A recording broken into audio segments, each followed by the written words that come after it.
Good morning, everyone. Good morning. If you have not found a seat, please do so. We're going to get started with the program. Good morning. Ladies and gentlemen, thank you so much for your attention. On behalf of the African American Chamber of Commerce, Central Florida President John F. Davis and Ed Parker, Board Chair, allow me to take this opportunity to welcome you all to the State of the Chamber. Give yourselves a round of applause.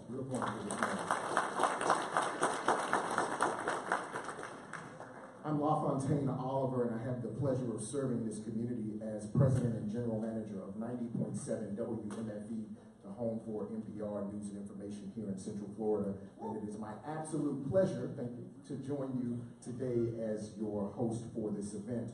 Now, to be featured on our social media for this event, please use our official hashtag that you see on the program, and it should also pop up on the screen here, TSOTC, the State of the Chamber 2017. That's our official hashtag for today. So if you use that, we would appreciate it.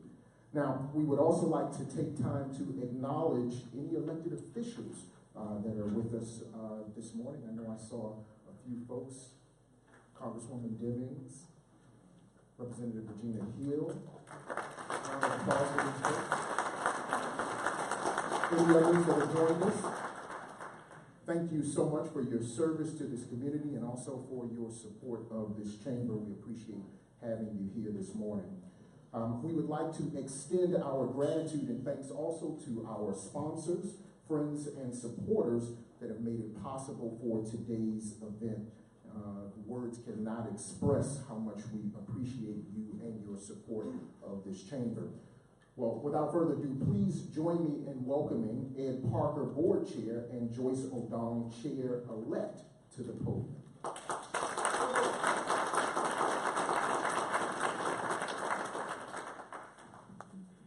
Thank you, Mr. Oliver. It's been my pleasure to serve as the board chair of the African American Chamber for the past year. As I often say, we're all in this together, and we appreciate all of you and all of our members, from the so-called lowest to the highest. It's just been my pleasure to serve. And those of you that know about service know that the server gets more from it than those that they're serving. So I don't consider it to be laborious to have served as chair, and but now I look forward to handing off the baton to Ms. O'Donnell here within another month or so. And I could do nothing without my very impactful and esteemed, and sometimes some of them flamboyant board members, and a lot of them are here today, and I'm going to ask that they would stand and be recognized, please. Board members.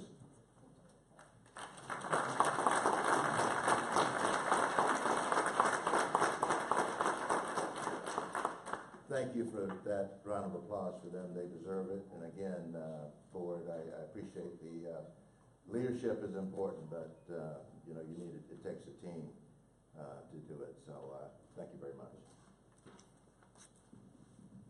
Thank you, Ed.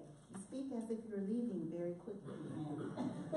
You know, we still have a lot of service to get out of you, but really appreciate it. And, you know, Ed is so true. There's no I in team, and so we all do it together to make this chamber what it is today. So the strides we make as an organization would not be possible without the support of our members and corporate partners and trustees. So at this time, our trustees in particular have made a significant commitment to support to our organization. So please join me in recognizing our chamber trustee partners that are present. Coca-Cola, if there's a representative from Coca-Cola, please stand. Florida Hospital.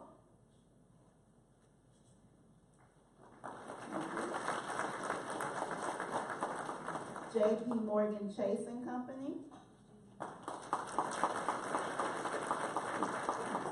Orlando Utilities Company. Universal Studios. Thank you so much for those companies and their support.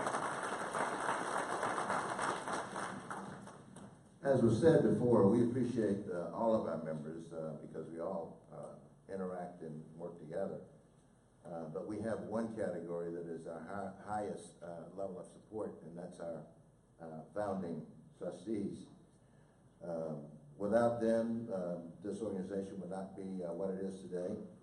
And so we want to take this time to recognize their unwavering support to the African American Chamber.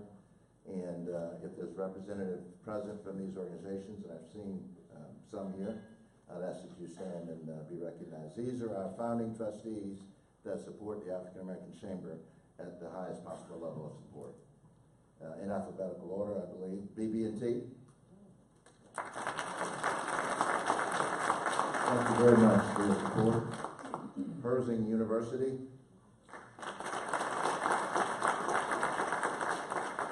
Orlando Health. Thank you, Ron. Orlando Magic. Thank you, Ashley. Walt Disney World Resort. Thank you again for your unwavering support, and all of these organizations and all of our members. This is an organization where you get engaged. You get as good as you give. So it's not a charity, it's a membership. We believe that the Chamber offers a lot for its membership. And if you're not a member, we implore you to get involved. Thank you very much.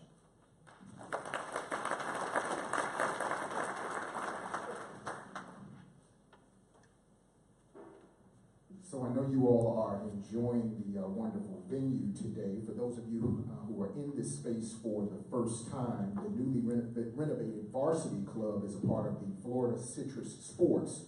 Florida Citrus Sports was founded to organize, promote, and manage the best bowl games in America. And for those of you who are college football fans, you know it's going to be a very interesting bowl season coming up. The purpose is to use those games, however, to increase community spirit and pride, and also to promote tourism and to stimulate local economic development. To give us a bit more information, we have joining us Senior Director of Operations, Susan Fortini, of the Florida Citrus Sports. Please give her a round of applause.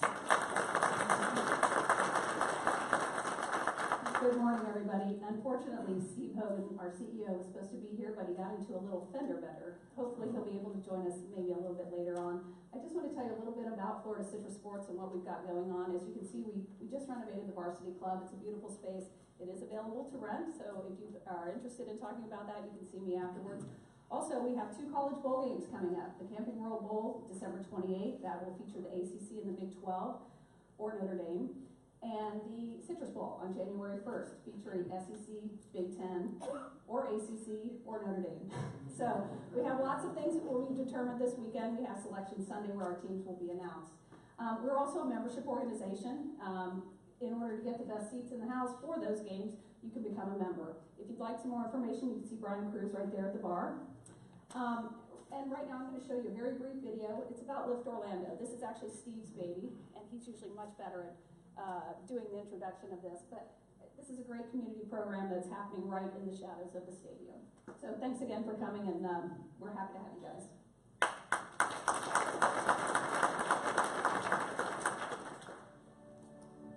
It began as a dream. Could a bowl game benefit the lives of local residents? 7 decades later, that dream lives on.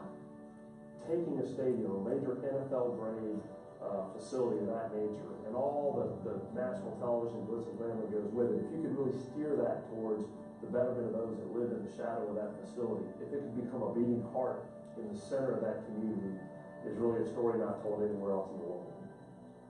This is something that's good for West Orlando. And they've seen so much blight and so much poverty. And because you live in a certain neighborhood, area, zip code, it's not what looks like, it's what it is.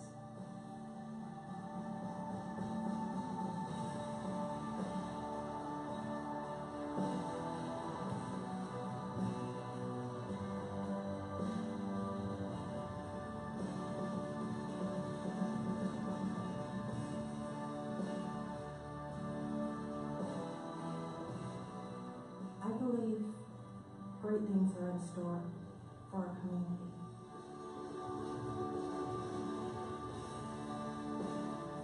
The organization has really brought a lot of things to the table that might have taken us a lot of years to get to. They were able to fast track those items and bring them right to our doorsteps. We want to plant the seeds that will enable the generations to come to not only thrive in the community, but also those who've gone away to want to come back home. Big time games in a big time stadium with a big time impact on our neighbors and our home. Florida Citrus Sports, welcome to the big time.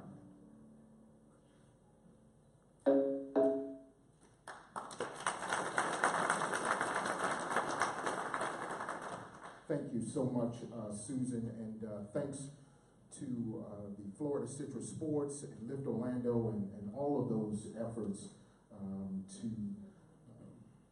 promote the forward progression of culture and community in this area. That's very important. I know those of you in the chamber share that passion, so thank you so much.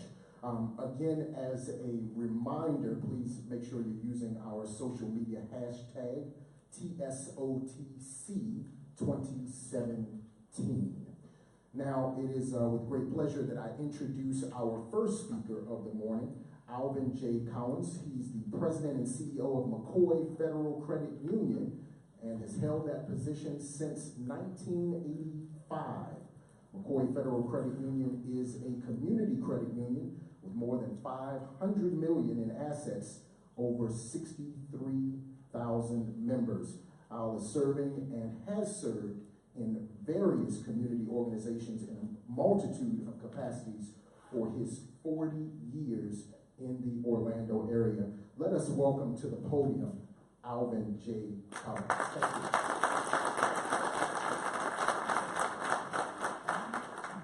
you. Good morning. How's everyone this morning? Coffee, full of food. Got a long day ahead of you, I'm sure.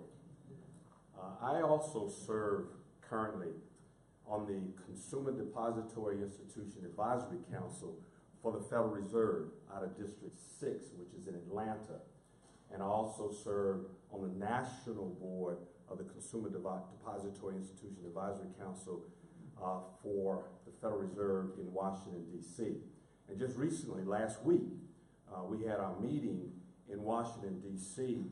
with Chairman Yellen to talk about the economy and the effects of Fed policies on the economic conditions throughout the United States. All 12 districts were represented, and we were there talking about the economy. So this morning, briefly, I'm just going to throw out some thoughts as it relates to the economic conditions here in Central Florida, in the United States, the economy, some opportunities that is out there for businesses to take advantage of.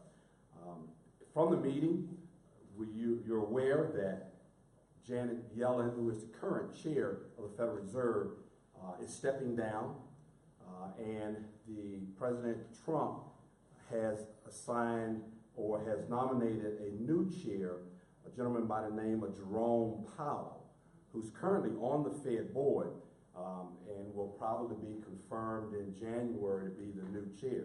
Very unusual because Janet Yellen is not able to serve a second term as the chair of the Federal Reserve, and President Trump is replacing her at this time with Jerome Powell. And a different environment.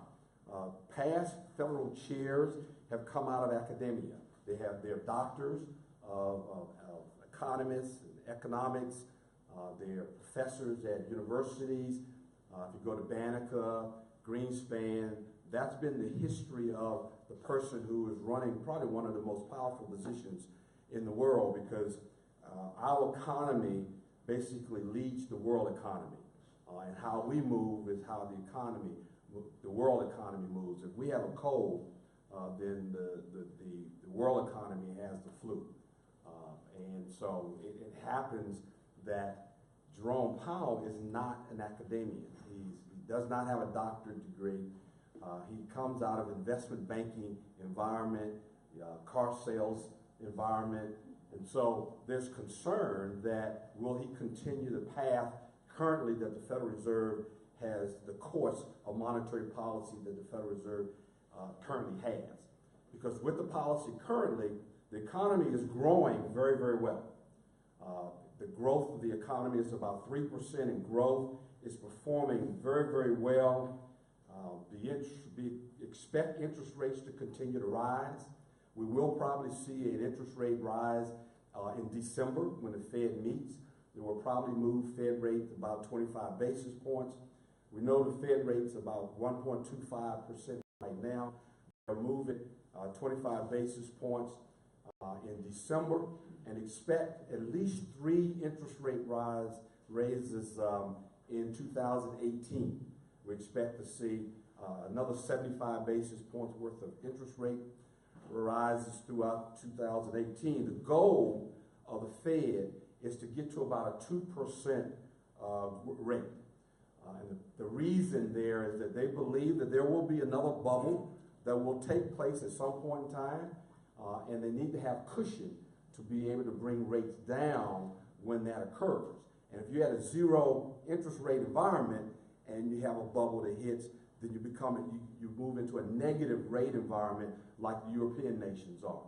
And they don't want to have that happen. So their purpose of moving rates is to give themselves cushion in order to take on any issues that may take place in the future along those lines. So 2% is their goal. By the end of the year, they'll be at about 1.5%, and then moving to 2018, they'll probably be somewhere just over 2%, which is where they want to be. There's concern that Powell will lead the Fed into a different direction and become more aggressive in his rates, and what the Feds will do. He is considered by his colleagues as a centrist, basically somebody who has moderate political views and a pragmatist, someone who basically practices, their considerations are more on a practical basis than ideas. And they're concerned that the housing market may hit another bubble if he gets too aggressive in his movement towards interest rates. So what does that mean to us? The overall confidence in consumers are very, very good right now. There's strong employment numbers, obviously, and sustainable employment growth. And in that, for a lender, means there's great opportunities for consumers to increase their debt load and their balance sheets, because there's confidence that employment numbers are good, sustainable numbers are good, and that they're borrowing. So consumers are borrowing, and businesses are prospering. There's billions of dollars that are being spent around the state of Florida every day. You look at the state of, you look at Orlando, Miami, and Tampa, and even Gainesville, Florida. There's tremendous amount of dollars that are available for businesses to take advantage of. We all know that in Orlando, you got the Greater Orlando Aviation Authority, and they have over $1 billion expansion program at the airport right now, which is including 120 new gates, new north terminal, increasing the capacity for those that are flying in passengers to Orlando Airport to over 45 million. You have the I-4 corridor. There's $2.5 billion of money being spent in that area to overhaul 21 miles, basically, of transportation. You have the Orlando Sanford Airport. It's going through a $43 million expansion. Legion Airlines is expanding their simulation area. You have the Tennis Association just finished a $70 million project out at Lake Nona. You got KPMG, one of the world's largest accounting firms, providing a $430 million global facility in Lake Nona. obviously the soccer club. If you look at Tampa, Tampa has right now $4 billion on the table for opportunities in Tampa. There's a waterfront that is being built, $2 billion in the Channelside waterfront. There will be hotels and retail offices, residential public space. There's $1.5 billion project by the Port Tampa Bay for also residential. There's an $820 million project in the Heights in Tampa. There's a $500 million project by the Tampa Housing Authority. Gainesville, if you ever go through Gainesville right now, there's apartments going up everywhere, new hotels going up everywhere, billions of dollars being spent. And so that's an opportunity. Those are opportunities in Central Florida for businesses to grow their businesses and take advantage of getting in on the bottom line with all these millions, billions of dollars that are being financed. Interesting, one of the reports that came out when we were meeting is that 50% of all small business loans are done by community banks, and 10% are done by credit unions. So small business opportunities is up. 75% of all small business loans being granted right now are for business startups. So the consumers and businesses are excited about the opportunity to start their businesses to take advantage of these billions of dollars that are growing. There's the SBA 7A loan, which is the most attractive loan for startups. Typically, that is a loan that's granted to a financial institution to guarantee 70% of the loan amount for a business. It is primary loan for small qualified businesses. Then you have the express loans that are out there, which are existing businesses borrowing money for capital to borrow for technology. One of the things that existing businesses are needing to do is improve their technology. So they're borrowing money for capital to buy new technology to become more competitive in the environment. There's the 504 SBA loans that are being offered for businesses. So the financial institutions in the Central Florida area are aggressively looking to finance businesses and provide dollars to the businesses like you in this room for opportunities to take advantage of these billions of dollars that are out there to be had by you. The processes are easy because there's money to be lent.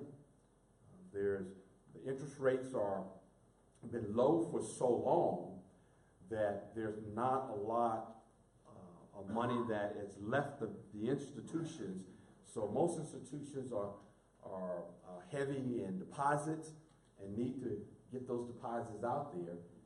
And the bread and butter for most financial institutions is lending. That's where we make our money, is in the lending processes. And so we want to get that money out working for the institutions. And there's an opportunity for each of you to be able to do that. In Orlando, there's a lot of financial institutions that are aggressive in there. Looking at the SBA out of Tampa, when we look at their report as to what institutions in the Central Florida area that are making SBA loans, they're basically the folks in this room: BB&T, Wells Fargo, TD Bank, Seacoast, Fifth Third, McCoy Federal Credit Union is one of the few credit union institutions that are offering SBA loans, along with Fairwind, First Federal Bank of Florida. So there's a lot of money out there to be lent, and there's a lot of opportunities for businesses to take advantage of that in this economic environment. Expect mortgage rates to start to rise, because as the Fed moves interest rates up a little bit, the mortgage market is going to take advantage of higher rates. Those who are relying on deposits, investments, What we hear is that you probably got a good solid year, 12 months, before you have any major effect on the interest rate on those dollars that you are earning. Your CDs and your money markets and your 401ks, they will probably not have any major effect. The market is not going to typically move those rates that's going to provide any more advantages for higher returns on your CDs, on your 401ks, on your different money market accounts. Gradual movement up, but one of the things they're saying in the Fed is don't expect to see double-digit rates anytime soon. The market is still going to be moderate, growth will be moderate, and you're probably going to see rates in the 5-6% range from mortgage loans and auto loans, consumer loans, and from an investment standpoint, you're probably only going to see returns somewhere in the 3-4%, 5% range. And so the days that we were earning 10, 11, 12, I remember first moving into the area and getting into the S&L industry and being able to get 18% on my CDs. Don't expect those days to ever come back again. You just won't see that.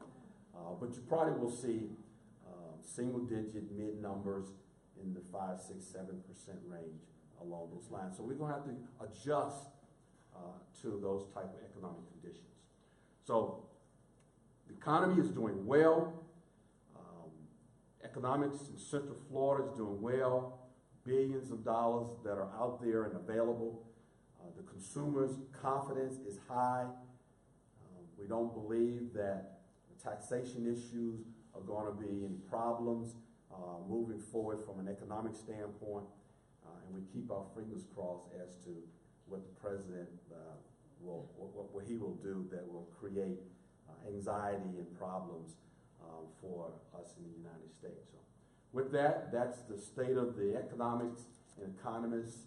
I do not attest to be an economist by any stretch of imagination. I'm only providing the information that was provided to us in the meeting from the economists and from one of the sharpest persons I've ever had an opportunity to meet in Janet Yellen. And we're going to miss her in the feds, and we're keeping our fingers crossed that there's no major changes from Jerome Powell in leading the Federal Reserve, because as the United States economy goes, so does the world economy.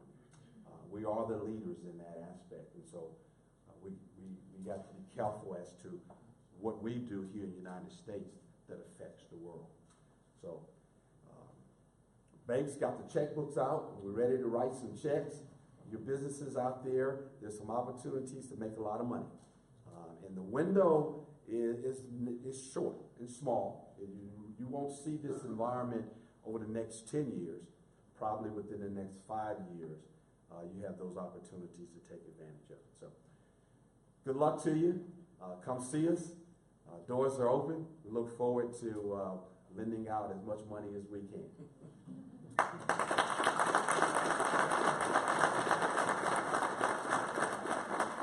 So you all heard of the checkbook is out and they are ready to infuse some cash into your businesses.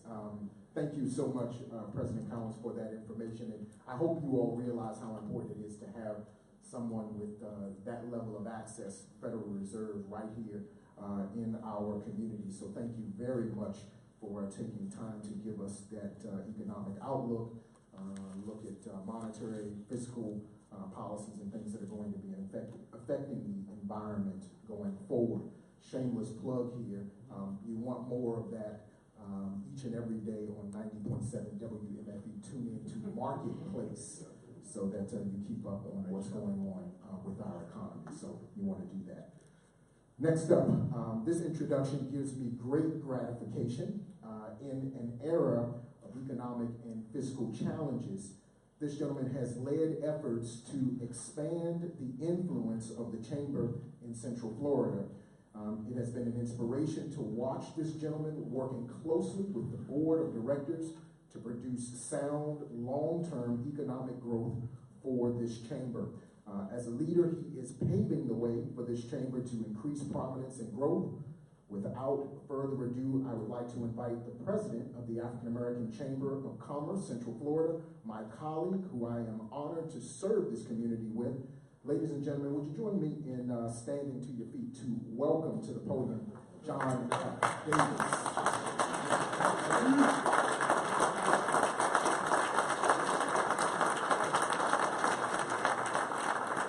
Thank you. First, I'd just like to welcome you all here, to thank you all for being here, to be a part of our third annual State of the Chamber. I'd like to also just to give thanks to my Lord and Savior for what He does to continue to keep me on the right path and to give me the strength to do the work that we do here on behalf of this community. And I'd also just like to thank Mr. Cowan. And one of the things that we wanted to do is to give our community and give businesses the opportunity to understand how important it is, and to give you all a lay of what's taking place, not just in this community, but in D.C. and throughout this country. And to understand, he serves on the Federal Reserve Board, and those individuals have such an impact on the opportunity that exists for the small businesses and those, and many of us that need the revenue to be able to assist in growing our businesses. With that being said, I would like to just to give you all, I would like to reflect back over the things that we've been able to accomplish over this past year or so, as well as just kind of highlight some of the things that we've done since I've been here. January will be 4 years that I've been in this role, and I will be the first to tell you that it goes extremely fast. But they always say when you're having fun, time flies. So we are having fun, and I'm very excited to be in this position.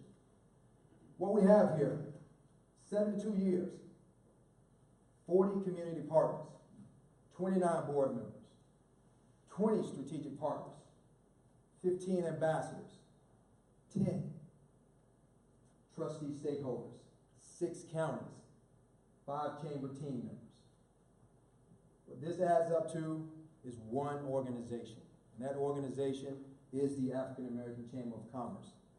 This chamber has been around since 1945, and that's the 72 years in which we've been in existence. And those other numbers, and I want you all to just keep those numbers in the forefront of your mind as I breeze through this presentation, and just to give you all highlights of the things that we've been able to accomplish. Here's an overview. Again, as I mentioned, the chamber was established in 1945, and when we reflect back to during those times, what was taking place at that time.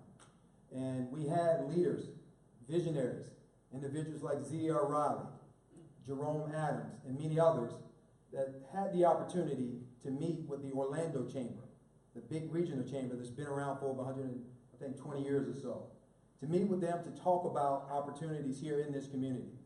And those individuals established at that time what was called the Negro Chamber of Commerce here in Central Florida, which we know today as the African American Chamber of Commerce. Like any organization, we've gone through our evolutions of ups and peaks and valleys and things of that nature, but we are here today, and we're very strong and looking forward to be able to continue to do the work that this chamber was created to do in this community.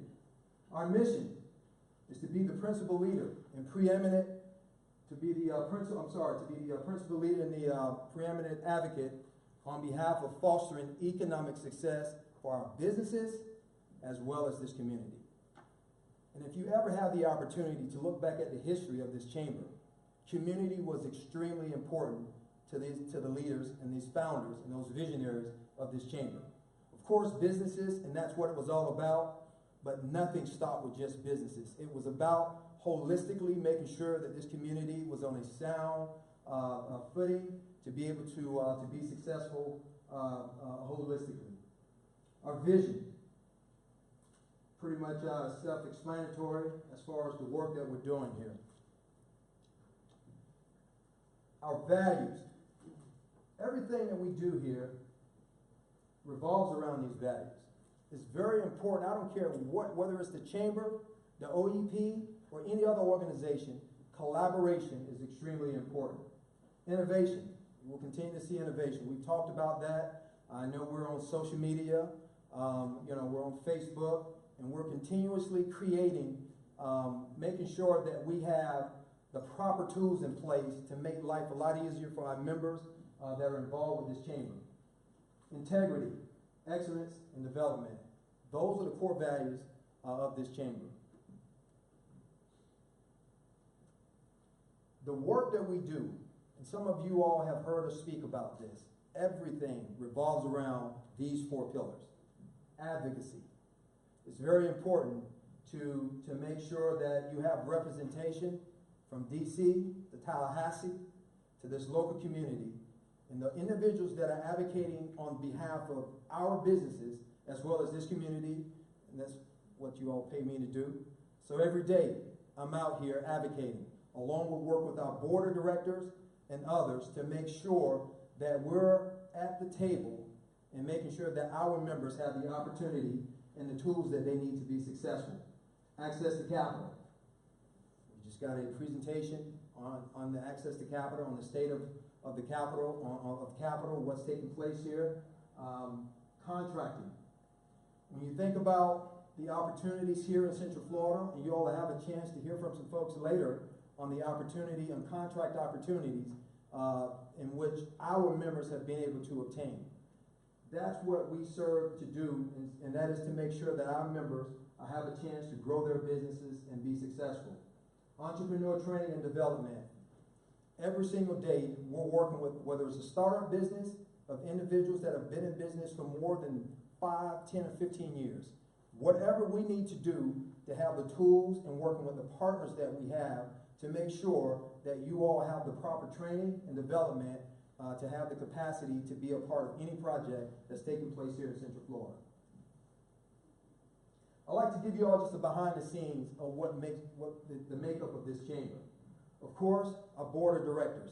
They're the individuals who set the direction of this chamber. They have the governor's responsibility as well as fiduciary responsibility in setting the priorities and the policies that governs and make sure that we're doing the work that needs to be done. And of course, they hire me to help implement those policies and to make sure that the functionality of this chamber is in line with the intentions surrounding our mission and the vision. When I got here almost 4 years ago, it was myself and we had 1 staffer.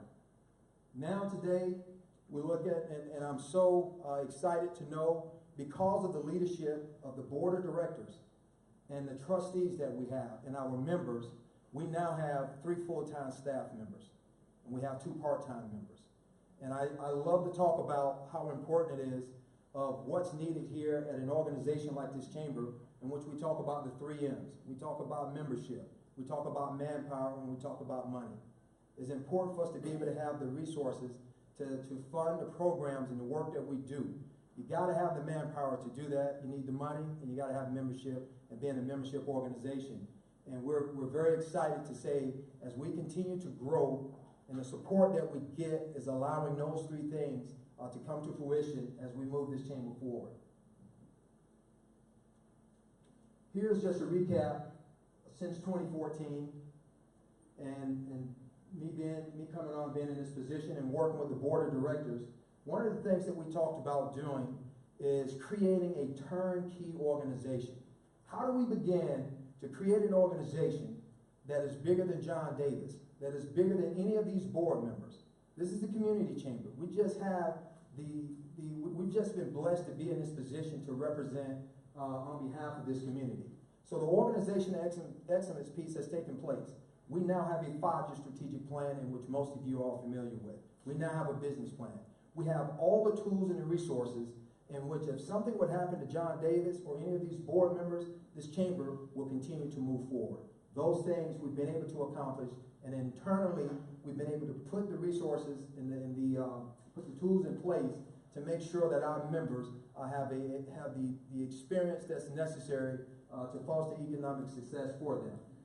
That blueprint, the footprint, and the commitment, we talked about that a couple of years ago and exactly what that meant and what it looks like. And we've made sure that we have created that guide, to that roadmap to be able to help us be successful as a chamber as we work with all of our members and others for their success as well. And this past year, we talked about understanding the ecosystem. All these tools, all these resources, everything that we've done, we've created an ecosystem, an economic ecosystem. Many of you all have a chance to converse with me, know that I'm an Android guy, and I love Android, and I'm a Samsung guy, and most of my friends are all Apple guys and young ladies. And one of the things I always talk about that I love about Apple, they have created an ecosystem in which if you are part of that ecosystem, you're stuck, and everything that you need is right there. And that's what we've done here at the Chamber. We have created an economic ecosystem to make sure that our members have a one-stop shop to do whatever they need to be successful. Here, I just wanted to give you all just a little overview and some numbers. Forbes named Orlando one of the top 10 startup cities for minority entrepreneurs in 2015. One of the top 10. Ford also ranked Orlando number 7 in the nation for African American economic success. Many individuals, most folks, don't know that. And as part of our role is to be able to present you all with this information. Of those, CNN Money also ranked Orlando Kissimmee area number 24 for black-owned businesses out of 107. The average annual revenue report for those businesses is $95,000. Now, mind you, we do have small startup businesses, and then we have more long-term established businesses. But having been a former entrepreneur, $95,000 sounds like a whole lot of money to me when you just get started, and you got to start somewhere. With this, it also talks about the success of cities for black entrepreneurs also has a direct correlation to active black political hubs. One of the things historically, and I know most recently, that the board of directors believed at one of our board retreats a couple of years ago that it is vital and it's very important for this chamber to get involved politically. No, we do not endorse candidates, but it's very important for us to understand, to make sure that we are a part of the policies and the various policies that are impactful to our businesses here as well as our partners. And we now have a voice. We have a committee that is also extremely active, and we talk about the Pro Bowl and other opportunities that have come to this community. We're involved with that. And we're meeting all the time with our elected officials from the national level down to city commissioners, whomever it may be. It's very important for us to be a part of that DNA and making sure that our businesses understand how important it is to know what's happening in the political world as well. Because as we just heard Mr. Cowan, everything that's happening in D.C. will impact the work that we do here in one way or another. Here, this is the ecosystem that we talked about. Within this ecosystem, a part of this ecosystem are the various levels of membership that we have. And we are part of the whole organization excellence piece, and working with the board, we've totally redesigned this, in which there are various benefits, and it's very clear what those benefits may be for all of our members. And what we wanted to do here is to talk about one number that you all saw earlier was 6 counties. The footprint of this chamber encompasses 6 counties, although we're based here in Orlando. And as you can see here in Orange County, Seminole, Brevard, Volusia, Lake, and Osceola. Orange County, we're talking about over 20,000 black businesses that are here in Orange County. There is such great vast opportunity for the work that we do here at the chamber in partnering with these businesses. So just wanted to give you all those numbers, and I know there's oftentimes that individuals are not aware that we are a 6-county chamber, although we're based here in Orange County. Now, what I'd like to do is just to kind of talk about some of the highlights. Here we've increased our signature event. How many of you all are aware, know what the Eagle Awards is? You've had a chance to attend the Eagle Awards. The Eagle Awards is the Chamber's signature event. It's an opportunity for us to be able to honor businesses for excellence and the success that they've had within 6 categories. We have been able to increase the attendance at the Eagle Awards over 200%, in which we, just this past year, we actually had to move to a bigger room. And I know Disney, we're working with them, and we're perhaps maybe going to have to move to a larger room. But that's the type of success, and because of the leadership of the board and working with our community partners, that we've been able to accomplish. We've increased the membership here at the Chamber over the past year by more than 30%. We now have almost 400 members here at the Chamber. When I say the number of members, I'm talking about active members. I'm not talking about, some number that we kind of create and say, okay, we have 700 members or we have 800 members. I'm not sure how everybody calculates, but it's very important for us to be upfront and to be forthcoming with our investors and with our community to let them know that there is still a lot of work for us to do. We've hosted our 2nd annual trustee breakfast this past year, and we were fortunate enough to be able to recognize our trustees with the work they do. This is an opportunity in which we give them insiders information on the things that are happening and taking place with the Chamber. We've also increased our community engagement by over 500%. Being here, being the only individual for quite some time, and now we have other team members, we have our board members, as well as our ambassadors that represent the Chamber throughout this community. And we're able to touch and to be almost everywhere at any time. At some point in time, there may be 3 or 4 events in which the Chamber is being represented because of the collaboration and the support that we have. We've increased our social media engagement by over 275%. That is very important for me. It's all about technology and being able to move this Chamber forward. We've hosted our 3rd empowerment luncheon this past year, I think in August. The first empowerment luncheon, we had Derek Brooks, who's a Hall of Famer, with the Tampa Bay Buccaneers. And this past year, we had our Congresswoman, Ms. Val Demings. We've also completed our 501c3 Entrepreneurial Leadership Academy, and we have a framework that is in place to deal with our 2018 health initiative that we'll be rolling out. And we'll just breeze through these here, and just wanted to show that we've also certifications. Those things are very important to all businesses. We have been able to provide the resources and working with guiding our members for minority certification. Business-to-business referrals over 300%. We provided information on how to navigate a procurement process, whether it's OCPS or any other organization in which we have relationships with on behalf of our members. Herzing University has provided over $400,000 of scholarships for MBAs.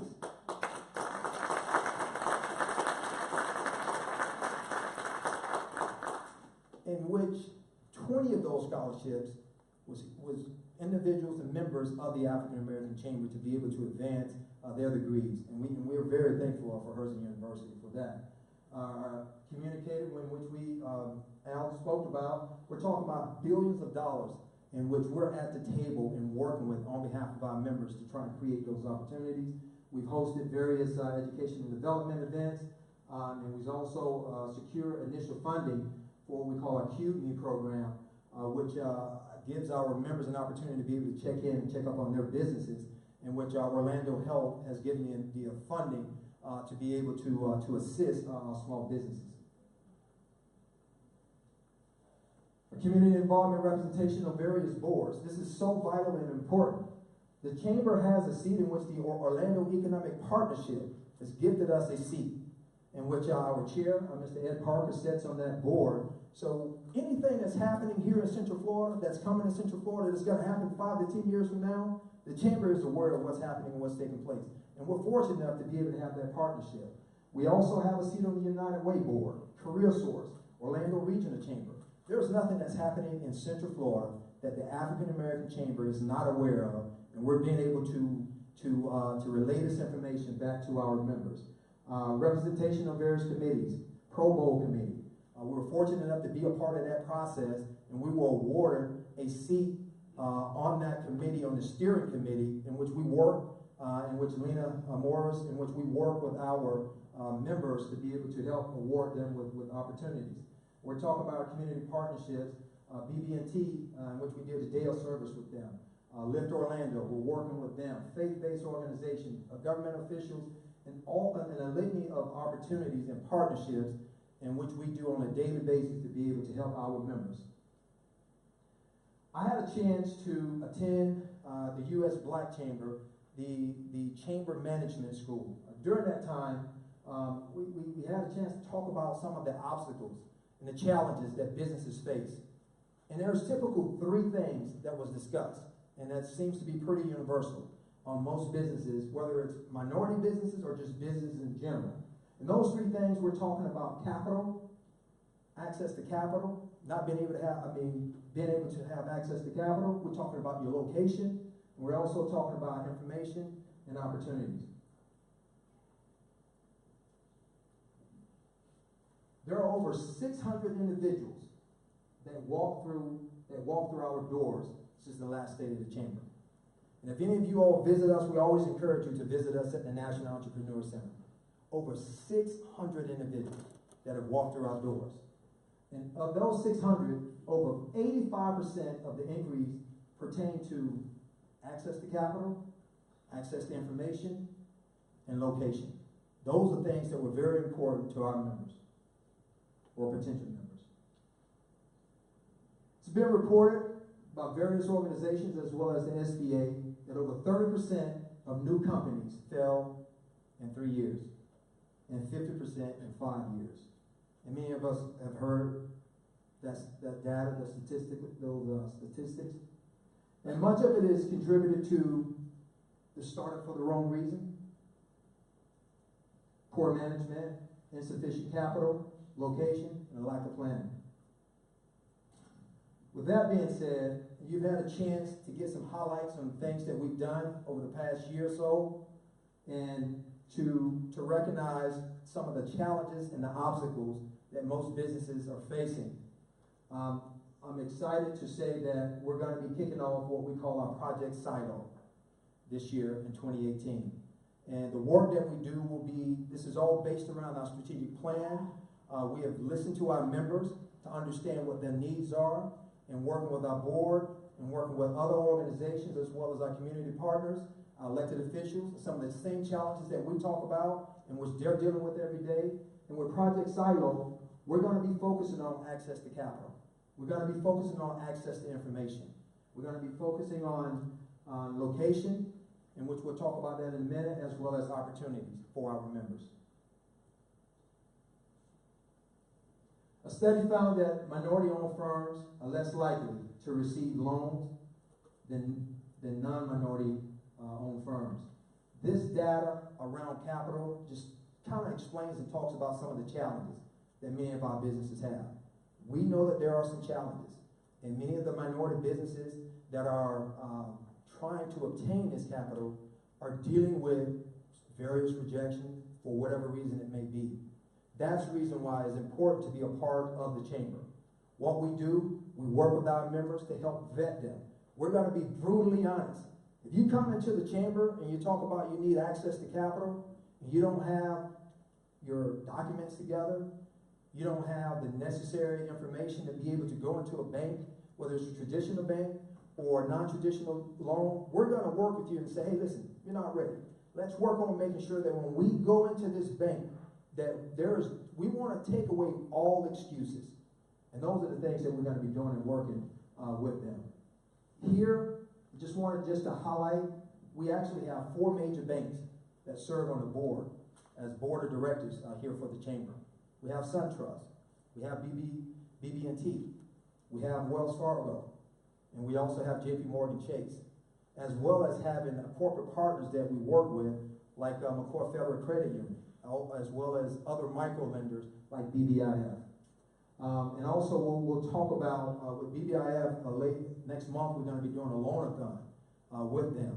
So individuals that need loans, BBIF has the capacity in-house to write loans for $25,000 or less.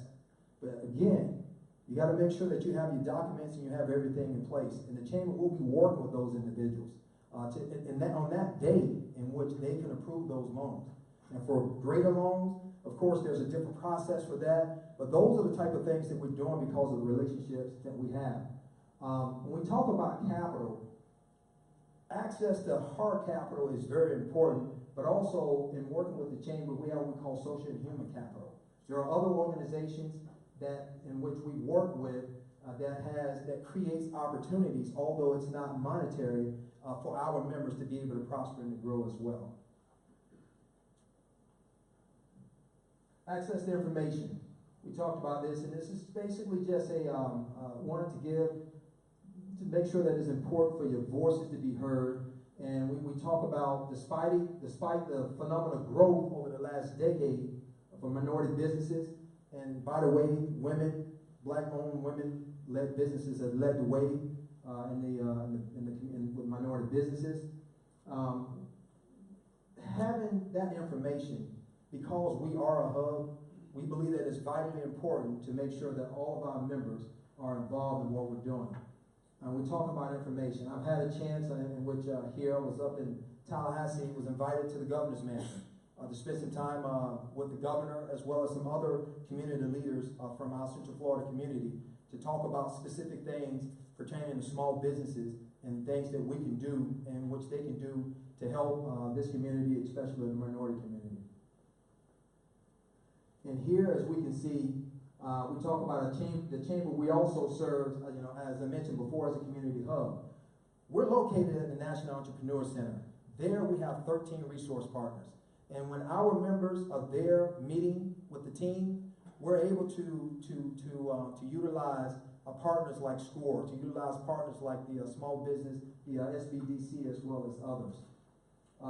As it relates to access to location, nationally, 60% of all firms without paid employees are home-based, as are 23% of small employer firms and 0.3% of large employer firms. I know I was fortunate enough to start a business. A buddy of mine, same thing happened to me. I started it in my home, being at my kitchen table, and that was the office until we were able to move out and to be able to get a space and to have our potential clients to meet us there. So with that, the access to location is extremely important. And what we've done and we've been able to do is to have an MOU with Canvas. And with that, I'd just like to have Commissioner Regina Hill to come up. Ms. Barbara.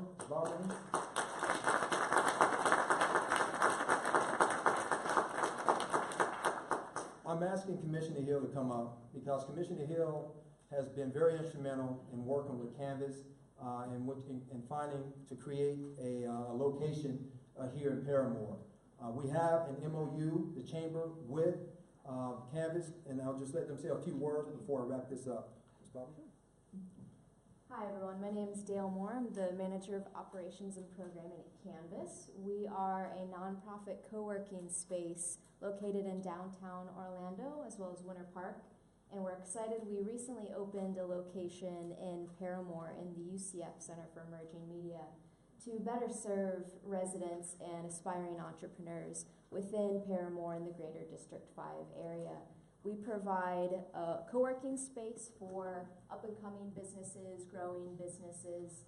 On a weekly basis, we provide a lot of free educational programming, workshops, social events, opportunities for entrepreneurs and creatives and business leaders to come in and collaborate with others in the community.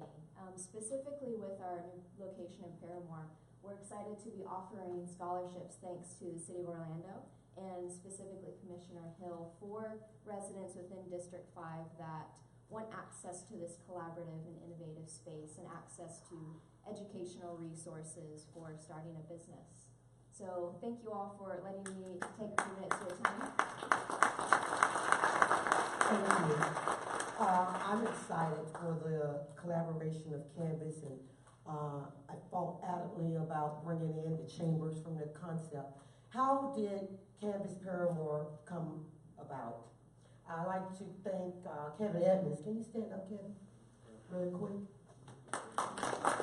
When I first was elected, I saw a need there in the Paramore area.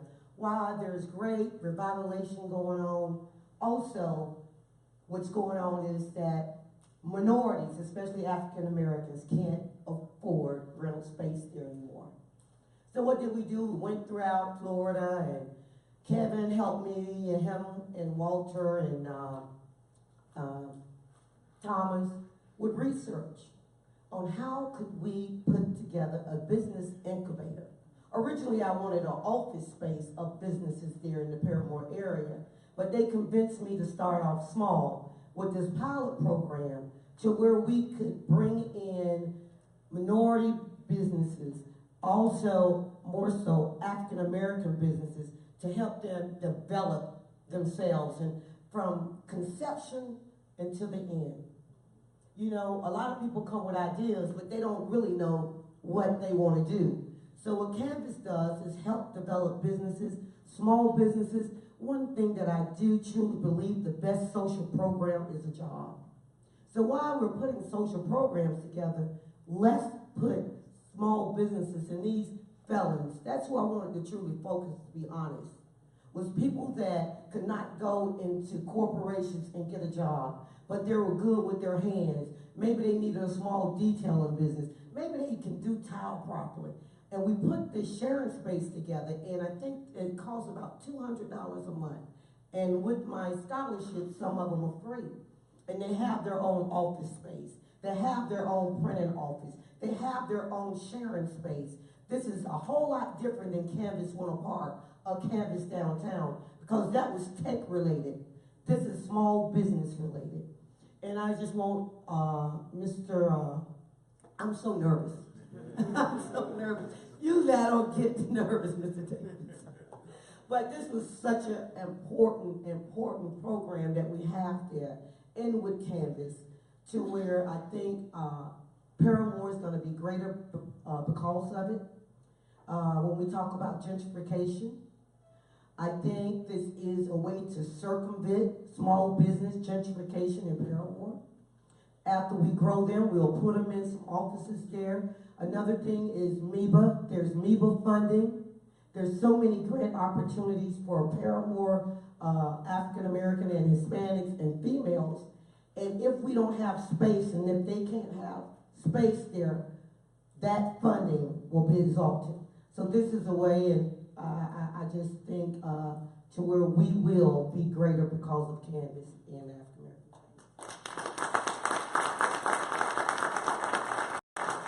Thank you. And here, we're talking about opportunity, access to opportunity. Giving our members a seat at the table. Again, that's what I do every single day. And work with our board, we have a seat at the table. We have the opportunity to be able to represent and to understand what's important to this community and to our businesses. And with that being said, we're able to let the powers to be, on whatever project it may be, we have that voice to let them know things that are important and to make sure that we're a part of that process and the growth and opportunity that is happening here in Central Florida. Providing a partner, our partners a platform. As important as it is in work with our small businesses, it is equally important to make sure that our trustees and our corporate partners, things that are important to them, that we're able to represent them as well. And we're very grateful for the support that they give us. But there are things that are important to them, and the Chamber is a part of that process. In 2018, we're going to relaunch our Leads Group. We did a pilot here in 2017. This is going to be an opportunity, being having a footprint in 5 and 6 different counties. This will give us an opportunity to be able to have Leads groups in various places throughout the footprint. So if we're in West Orlando, we'll have a Leads group that's focused in West Orlando and creating opportunities for those individuals in West Orlando and wherever it may be throughout the 6 counties in which we represent. We're going to also be rolling out our supply diversity plan in the second quarter of 2018. This is a part of our strategic plan. We're working with partners to make sure that we know and understand what's taking place. There are so many different opportunities for minority businesses, and we're going to be a part of that.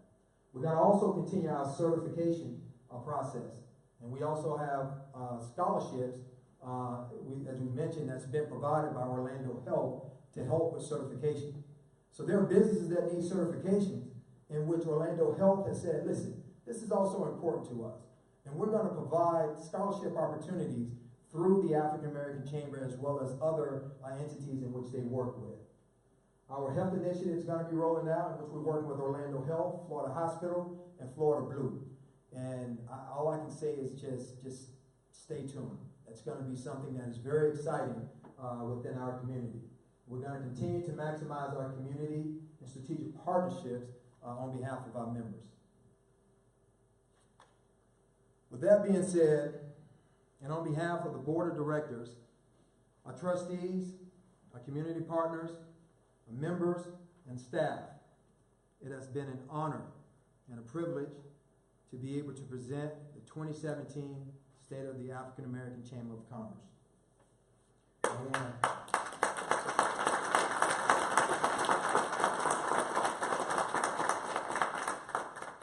I want to thank you all just for giving me this opportunity to be here this morning. And now I'd like to call up Ms. Lena Graham Morris, in which we're going to talk a little bit about membership, before we begin to wrap up here. Well, that goes hand in hand. Wasn't that a great presentation?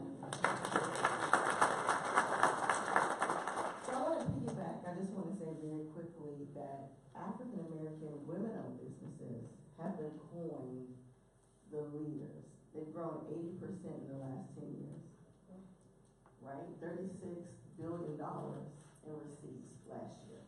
So you'll see some initiatives with that. It was a great picture that was painted, but we want to make it real for you. So want to bring a few members to the stage. Reginald, can you come up? We want to give you some member testimonies to help you understand it.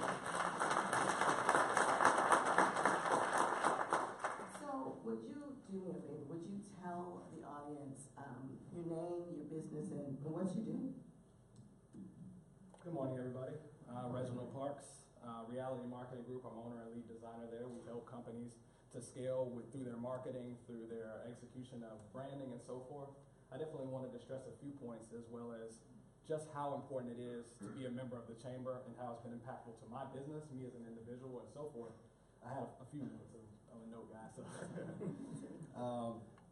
I definitely wanted to jump at this opportunity to speak in front of you guys and just really showcase some of the statistics that Mr. Davis talked about and how impactful it really is to business. One particular point is Herzing University. They granted the opportunity alongside the chamber for me to get my master's in business administration this year. Full scholarship there. I actually got the opportunity, I graduated summa cum laude there and got the opportunity to have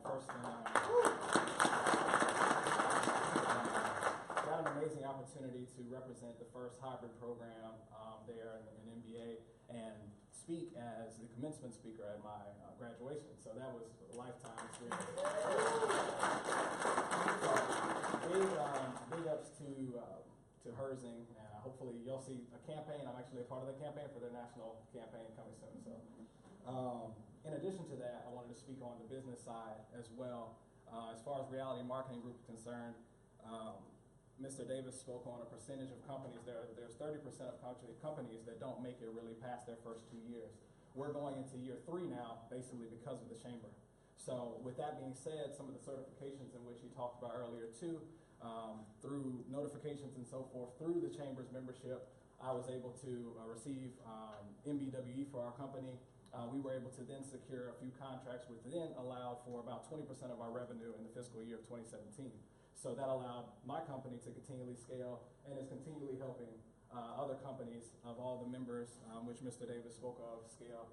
And I'm proud to be a member, proud to represent the chamber, proud to be a part in any way I can to make sure that you guys. And also, in addition to that, it's crazy because things come full circle. I actually was here about 2 years ago. I'm a member of Florida Citrus Sports, which you guys should definitely join. I definitely see Steve Hogan popped in. Hopefully he's okay from the fender bender. But Florida Citrus Sports, the Lift campaign. So it's a very big initiative on my part, but when I actually made the transition to entrepreneurship, one of the first things that we did was the African American Chamber of Commerce website. So I sat down, which a bid that we won, if you guys saw coming in, some of the animations and things, so forth. So it's crazy that things have come full circle where I used to actually be here, now I'm a part of here, and now I'm a part of the chamber, and the chamber sparked all of which. So it's amazing. So I'll hop off the mic.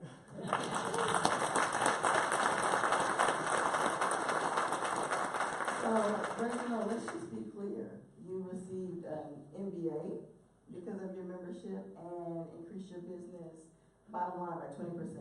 Yes. I say membership has its rewards.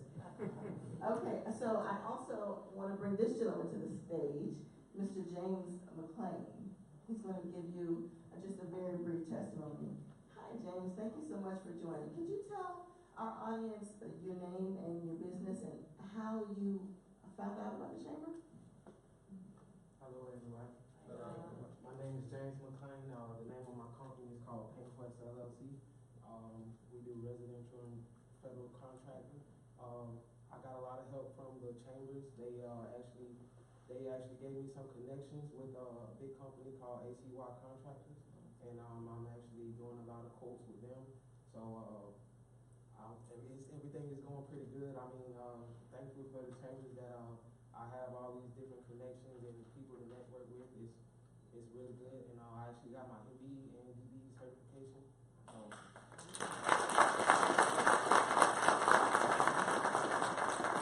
So I remember the day that James came to the chamber because we were getting ready for the Eagle Awards, and extremely busy, but took the time to sit with him. And so we went over that with you, and that allows you to open up doors, correct? That certification process.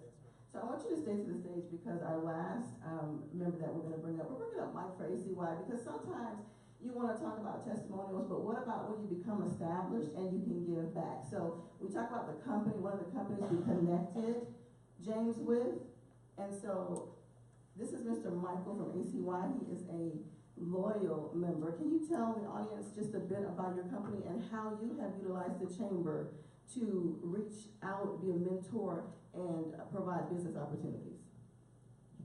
Well, thank you, everybody. It's great to be here this morning. Been in business 13 years. Our company has definitely grown over the past few years with the growth of the economy. Last year we did about 11.9 million, and this year we'll do about 13. And it's